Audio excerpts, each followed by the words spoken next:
Funding ಅಂತ ತುಂಬಾ ಜನ ಕಮೆಂಟ್ ಮಾಡಿದ್ರೆ ಆಕ್ಚುಲಿ ಫಂಡೆಡ್ ಅಕೌಂಟ್ ರಿಯಾಲಿಟಿನ ಇವತ್ತು ನಾನು ತಿಳಿಸ್ತೀನಿ. ನೀವು ತುಂಬಾ ಸೋಷಿಯಲ್ ಮೀಡಿಯಾ ಪೋಸ್ಟ್ ಗಳು ನೋಡಿರ್ಬೋದು, one funded account change your life ಅಂತ ನೀವು ನೋಡಿರ್ಬೋದು. ಬಟ್ ರಿಯಾಲಿಟಿ ಏನಂದ್ರೆ ಒಂದು ಫಂಡೆಡ್ ಅಕೌಂಟ್ ನಿಮ್ಮ ಜೀವನನ ಚೇಂಜ್ ಮಾಡಲ್ಲ. ಏನಕ್ಕೆ ಅಂತಂದ್ರೆ ನೀವು ಆ ಪಾಸ್ ಮಾಡಿರೋ ಅಕೌಂಟ್ ನ ಇವತ್ತಲ್ಲ ನಾಳೆ ಯಾವುದೋ ಒಂದು ರೀಸನ್ ಇಂದ ಕಳ್ಕೋಬಹುದು. ಮತ್ತೆ ನಿಮಗೆ ಪರ್ಚೇಸ್ ಮಾಡಕ್ಕೆ ಬ್ಯಾಕಪ್ ಅಮೌಂಟ್ ಅನ್ನೋದು ಇರಬೇಕು. ಅದಿಲ್ಲ ಅಂತಂದ್ರೆ ನೀವು ಒಂದು ಫಂಡೆಡ್ ಅಕೌಂಟ್ ಪಾಸ್ ಮಾಡ್ಕೊಂಡು ಇಲ್ಲಿ ಯಾವುದೇ ತರ ಲೈಫ್ ನ ಲೀಡ್ ಮಾಡಕ್ ಆಗಲ್ಲ.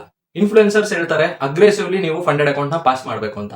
ಯಾಕಂತಂದ್ರೆ ಅವ್ರಿಗೆ ಇದರಿಂದ ಇನ್ಕಮ್ ಅನ್ನೋದಿದೆ. ಹೇಗೆ ಅಂತ ಕೇಳಿದ್ರೆ, ನೀವು 10 ಫಂಡೆಡ್ ಅಕೌಂಟ್ಸ್ ಅಲ್ಲಿ ಒಂದನ್ನು ಪಾಸ್ ಮಾಡ್ತೀರಾ ಅಂತಂದ್ರೆ ಇನ್ನು 9 ಅಕೌಂಟ್ಸ್ ಫೇಲ್ ಆಗಿರ್ತೀರಾ. ಸೊ ಈ ಅಕೌಂಟ್ ನೆಲ್ಲ ಅವರ ಕೂಪನ್ ಕೋಡ್ ಯೂಸ್ ಮಾಡ್ಕೊಂಡು ನೀವು ತಗೊಂಡೋದ್ರಿಂದ ಅವರಿಗೆ ಇದರಿಂದ ಬೆನಿಫಿಟ್ ಅನ್ನೋದು ಆಗುತ್ತೆ. ಅವರಿಗೆ ಇದರಲ್ಲಿ ಇಷ್ಟು % ಕಮಿಷನ್ ಅನ್ನೋದು ಇರುತ್ತೆ. ಸೊ ನೀವೆಲ್ಲ ಫಾರೆಕ್ಸ್ ಟ್ರೇಡಿಂಗ್ ಬಂದಿರೋದು ಆಲ್ರೆಡಿ ಫಂಡ್ ಇಲ್ಲ ಅಂತ. ಆಗಿರ್ಬೇಕಾದ್ರೆ ನೀವು ಅಗ್ರೆಸಿವ್ಲಿ ಕ್ಲಿಯರ್ ಮಾಡ್ತಾ ಹೋದ್ರೆ ನಿಮ್ಮ ಕ್ಯಾಪಿಟಲ್ ಅನ್ನೋದು ವಾಶ್ ಔಟ್ ಆಗುತ್ತೆ ಹೊರತು ನಿಮ್ಮ ಲೈಫ್ ಅನ್ನೋದು ಸೆಟಲ್ ಆಗಲ್ಲ. ಅದರಿಂದ ಇವತ್ತಿಂದನೇ ಆದಷ್ಟು ಕಮ್ಮಿ ರಿಸ್ಕ್ ನ ತಗೊಳ್ಳಿ. ತುಂಬಾ ಲೇಟ್ ಆದ್ರೂ ಪರವಾಗಿಲ್ಲ ಜರ್ನಿ.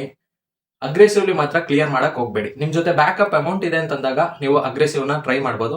ಅದಿಲ್ಲ ಅಂತಂದ್ರೆ ಅವತ್ತು ಮಿನಿಮಮ್ ರಿಸ್ಕ್ ಇಂದ ಟ್ರೇಡ್ ಮಾಡಿ. ಇದರಿಂದ ನಿಮಗೆ ತುಂಬಾ ಎಕ್ಸ್ಪೀರಿಯನ್ಸ್ ಅನ್ನೋದು ಆಗ್ತಾ ಹೋಗುತ್ತೆ. ಫಾರೆಕ್ಸ್ ಟ್ರೇಡಿಂಗ್ ಬಗ್ಗೆ ಇನ್ ಡೀಟೇಲ್ ಆಗಿ ಕಲಿಬೇಕು ಅಂತಂದ್ರೆ ಬಯೋ ಒಂದ್ಸಲ ಚೆಕ್ ಮಾಡಿ. ಅಲ್ಲಿ A to Z course playlist ಆಗಿರ್ತೀನಿ. ಹೋಗಿ ಇವತ್ತಿಂದಾನೇ ಕಲಿಯಕ್ ಸ್ಟಾರ್ಟ್ ಮಾಡಿ. ಹಾಗೆ ನನ್ನ ಅಕೌಂಟ್ ನ ಫಾಲೋ ಮಾಡ್ಕೊಳ್ಳೋದು ಮರಿಬೇಡಿ.